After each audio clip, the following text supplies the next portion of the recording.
अस्सलाम वालेकुम जी। ये मेरी प्यारी बहना है हाफिज़ा इमारा। ये लिख रही है वीज़ा ओपन होने की दूर दूर की कोई उम्मीद नहीं। याद रखें कुवैत के वीज़े 19 साल बंद रहे, ओमान के बंद हुए तो कुवैत के वीज़े खुले हैं।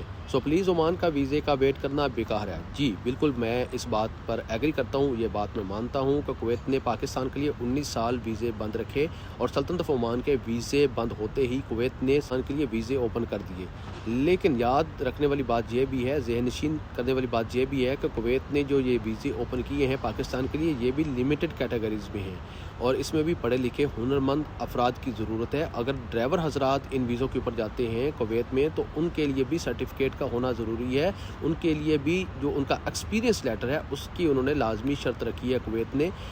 अलबत्ता छोटे कैटेगरी, जनरल कैटेगरी, लो कैटेगरी, लेबर कैटेगरी के वीज़े मिल रहे हैं लेकिन बहुत कम मिल रहे हैं कुवैत के। और हाई कैटेगरी के वीज़े, अब हम यहाँ पर ड्राइवर का जो वीज़ा है ये लेबर कैटेगरी, लो कैटेगरी में ही गिनते हैं, लेकिन ड्राइवर के लिए, शावल ऑपरेटर के लिए, जेसीबी ऑपरेटर के लिए, इसी तरह फोर्कलिफ्ट ऑपरेटर, इसी तरह दिगर भी जो ऑपरेटर है उनके लिए एक्सपीरियंस लेटर की शर्त कुवैत ने लाजमी रखी है। इससे क्या साबित होता है कि पाकिस्तान के लिए वीज़े 19 साल के बाद कुवैत की तरफ से ओपन तो कर दिए जाते हैं लेकिन सख्त तरीन शराइत के साथ, और एक्सपीरियंस लेटर, सर्टिफिकेट वगैरह और आपकी तालीम की जो इंसाद वगैरह हैं, इन सब की शर्त के बिना पर आपको कुवैत वीज़ा जारी करती है।